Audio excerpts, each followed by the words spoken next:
देश के भविष्य प्रिय विद्यार्थियों, आप सबको सादर नमस्कार। कैसे हैं आप सब? आशा करता हूं कि आप सब अच्छे होंगे और अपने माता पिता के सपनों को साकार करने के लिए आप सब मन से पढ़ रहे होंगे।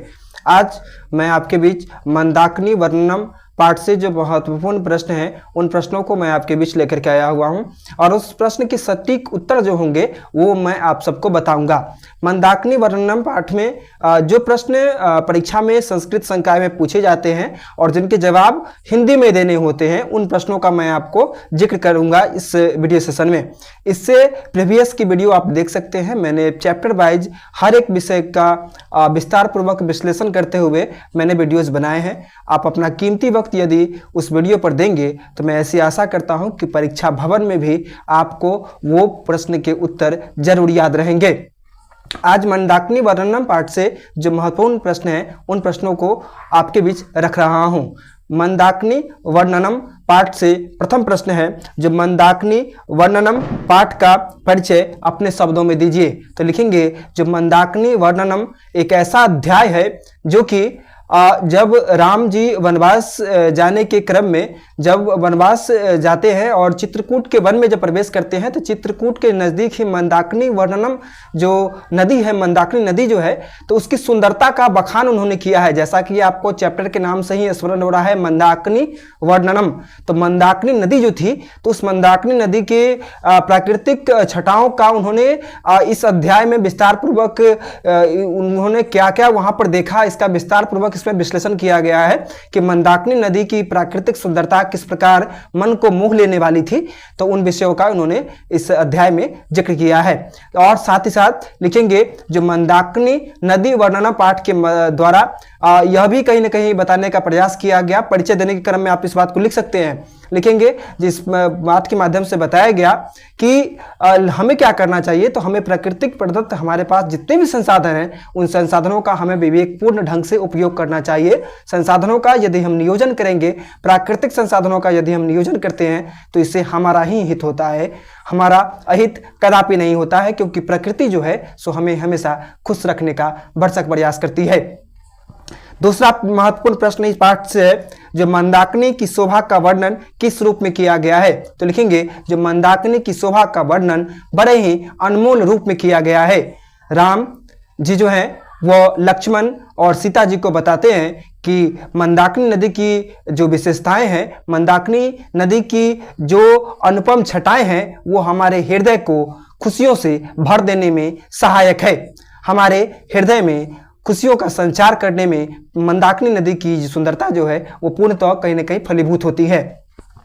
और अगला प्रश्न इस पाठ से जो महत्वपूर्ण प्रश्न है, मंदाकिनी का वर्णन करने में राम सीता को किन किन रूपों में संबोधित करते हैं। मंदाकिनी का वर्णन करने में राम सीता को किन किन नामों से संबोधित करते हैं। तो लिखेंगे, जो मंदाकिनी नदी का वर्णन करते हुए राम जी जो हैं सो सीता को कहते हैं, हे प्रिय, हे सीते, हे विशालाक्षी, हे शोभने, इन नामों से वह अलंकृत करते हैं।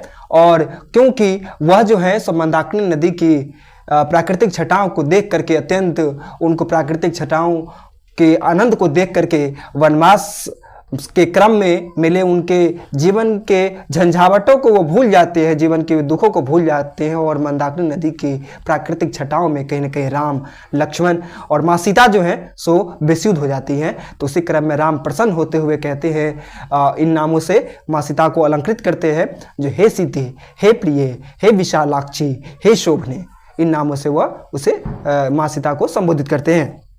अगला महत्वपूर्ण प्रश्न है, मंदाकिनी वर्णनम से हमें क्या संदेश मिलता है। तो लिखेंगे, जब मंदाकिनी वर्णनम अध्याय से हम लोगों को यह संदेश मिलता है कि हमें प्रकृति की सुरक्षा करनी चाहिए, क्योंकि प्रकृति की सुरक्षा करने का मतलब है हमें अपनी खुशी की रक्षा करना। क्योंकि प्रकृति हमें जीवनदायी ऑक्सीजन, हमें पीने के लिए जल ही नहीं देती है, बल्कि हमारी खुशी का भी एक माध्यम है। प्राकृतिक छटाओं को जब हमारी आंखें देखती है तो हमारी आंखों को भी सुकून मिलता है और हमारे मन को भी अपार सुकून का अनुभव होता है।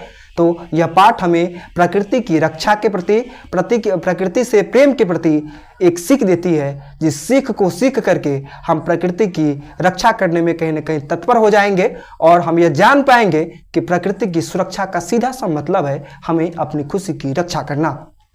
इस पाठ से दूसरा महत्वपूर्ण प्रश्न, और जो मनुष्य को प्रकृति से क्यों लगाव रखना चाहिए, लिखेंगे मनुष्य को प्रकृति से लगाव इसलिए रखना चाहिए क्योंकि प्रकृति से लगाव रखने का मतलब है अपने भविष्य की रक्षा करना, अपने भविष्य को सुरक्षित रखना।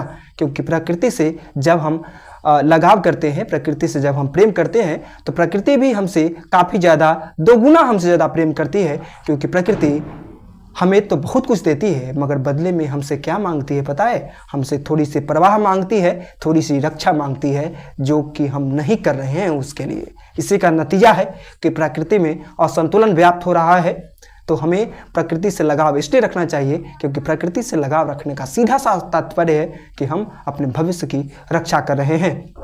आशा करता हूं कि मंदाकिनी वर्णनम पाठ के अंतर्गत जो मैंने आपको महत्वपूर्ण प्रश्नों के उत्तर बताएं, वह उत्तर आपको स्मरण हो गए होंगे। या कुंदेन्दु तुषारहार धवलांग, या शुभ्रवस्त्रावृतां, या वीणावर्दंड मंडित करा, या श्वेत पद्मास्मना, या ब्रह्माच्युत शंकर प्रभृति हृदय सदा वंदिता, सा मांग पातु सरस्वती भगवती निशीष चाड्यापहाम।